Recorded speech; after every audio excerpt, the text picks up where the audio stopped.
আসসালামু আলাইকুম। আমি ইমরান। আজকে আমি ক্লিনিক্যাল হেলথ ইন্স্যুরেন্স নিয়ে কিছু কথা বলতে চাইতেছি। ক্লিনিক্যাল হেলথ ইন্স্যুরেন্সের একটা প্যাকেজ আমার নেওয়া ছিল। তো আমি একটা প্রাইভেট কোম্পানিতে জব করি। হঠাৎ করে আমি একদিন অসুস্থ হয়ে পড়ি। মলদ্বারে একটা ফোড়া হয়। তো আমি ডাক্তার দেখানো হয়েছে। ডাক্তার দেখানো বলতেছে ফোড়াটা অপারেশন করতে হবে। তো আমি অপারেশনের জন্য প্রস্তুতি নেই। তো অপারেশনটা করতে আমার প্রায় 12,000 টাকার মতো খরচ হয়েছে।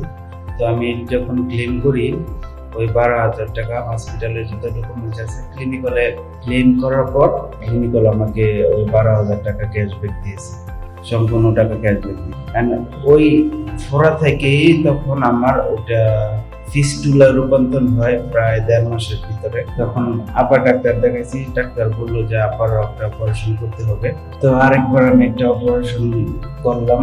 করার পর আমার হসপিটালে যে ডকুমেন্টস গুলি ছিল ওটি আরেকবার আমি ক্লিনিক্যালে ক্লেম করি। ক্লেম করার পর তখন বিলটা আসে প্রায় 30-32 হাজার টাকার মতো। তো আমি আরেকবার ক্লেম করি। ক্লেম করার পর ক্লিনিক্যাল আমাকে 14,000 টাকা দেয়। তো আমি বলবো আমার খারাপ সময়ে ক্লিনিক্যাল আমার পাশে ছিল।